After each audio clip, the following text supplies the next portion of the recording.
बोलिए गणेश भगवान की जय। आप सभी का हमारे YouTube चैनल में स्वागत है। और आपके मन में बहुत भ्रम चल रहा है कि पंचक पंचक के दौरान हमें गणेश जी का हवन कैसे करना है, गणेश जी का पूजन कैसे करें, उनका विसर्जन कैसे करें। तो यही दिव्य जानकारी आज हम आप तक लेकर आए हैं कि 15 तारीख को रविवार के दिन वामन द्वादशी के दिन रात्रि 3:56 से भुवन विजय पंचांग के अनुसार पंचक नक्षत्र आरंभ होने जा रहा है, जो कि 5 दिनों तक रहेगा।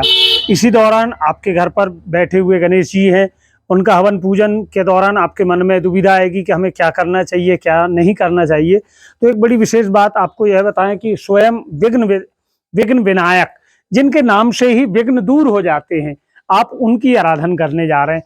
अब आप मान लो कि नवरात्रि में एकम के दिन पंचक आरंभ है, तो क्या आप अखंड ज्योत प्रज्वलित नहीं करेंगे? क्या आप जमारे नहीं बोएंगे? तो पंचक के क्या है प्रकार, पंचक किन चीजों में देखना चाहिए, पंचक के दौरान आपको क्या काम नहीं करना चाहिए, यही आपके लिए हम जानकारी लेकर आए हैं। इसे आप और लोगों तक भी अवश्य भेजें, जिससे वह भी इस जानकारी का लाभ उठा पाएं।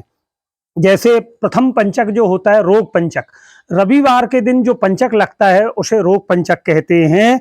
और इसका प्रभाव मनुष्य के शरीर में 5 दिनों तक रहता है। उससे आपके शारीरिक रूप से, मानसिक रूप से आप बड़े बीमार रहेंगे, दुखी रहेंगे, कोई ना कोई विघ्न बाधा परेशानी आपको उस दिन घेरे रहेगी। और इस दौरान शुभ कार्य करने से बचना चाहिए। कोई नया कार्य आप अगर आरंभ करने जा रहे हो तो। अब इसी में दूसरा जो आता है राजपंचक, जो कि सोमवार को लगता है। सोमवार को लगने वाले पंचक को राजपंचक कहते हैं। इस पंचक को बहुत ही शुभ माना जाता है। इसके प्रभाव से 5 दिनों में आपके द्वारा किए गए किसी भी कार्य में आपको सफलता प्राप्त होती। राजपंचक के दौरान संपत्ति से जुड़े हुए काम करने में हमें सफलता प्राप्त होती। अगला पंचक होता है जो मंगलवार को लगता है, उसे अग्नि पंचक कहते हैं।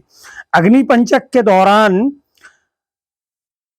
कोर्ट कचहरी संबंधित, वाद विवाद संबंधित, अपने हक के निमित्त फैसला प्राप्त करने के लिए आप केस कर सकते हैं और वह काम लगा सकते हैं। इस अग्नि पंचक में अग्नि लगने का भय सदैव बना रहता है।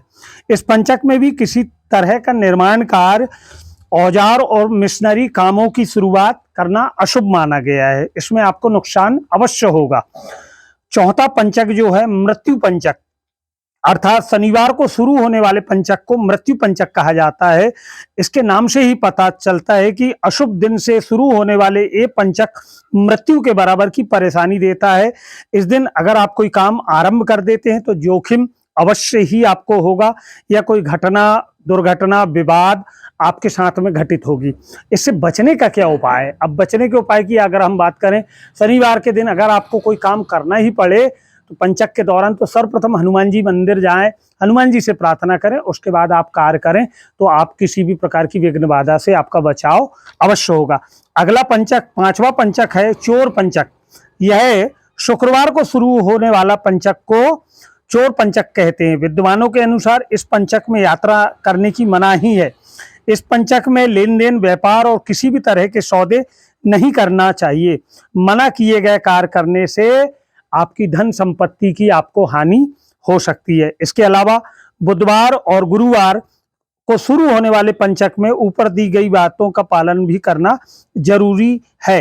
अब पंचक में हमें क्या कार्य नहीं करना चाहिए? तो पंचक में चारपाई बनवाना अच्छा नहीं माना जाता। इसमें कोई ना कोई, या पलंग, आप कोई नया दीवान खरीद कर ला रहे हैं तो यह पंचक के दौरान ना करें। पंचक के दौरान अगर किसी की मृत्यु हो जाए और उसका अंतिम संस्कार हमें करना पड़े तो उसके साथ में जौ के आटे के पुतले बनाए या कुशा के घास के पुतले बनाकर उस शव के साथ में दोनों तरफ 2 पुतले इधर और 2 पुतले इधर, और उन पुतलों का भी विधिवत पूजन अर्चन करके उस शव के साथ में आप अंतिम संस्कार करें।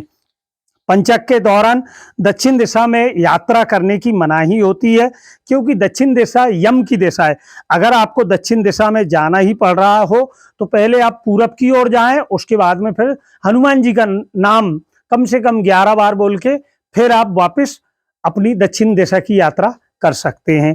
और पंचक के दौरान अगर जिस समय रेवती नक्षत्र चल रहा हो उस समय घर की छत निर्माण का कार्य नहीं करना चाहिए, नहीं तो अन्यथा उसमें भी आपको बहुत सारी परेशानी आएगी। और भी दिव्य जानकारी के लिए आप हमारे चैनल को फॉलो करें और इसे सब्सक्राइब करें, और हमारी कोशिश है कि आपको विधिवत सारी जानकारी देते रहें। और गणेश जी के पर्वकालीन आपने सेवा करें हैं और बड़े मन भाव से उनका पूजन अर्चन करें, आरती करें, प्रसादी करें, उनका विसर्जन करें। हर हर महादेव शंभु। बोलिए गणेश जी महाराज की जय।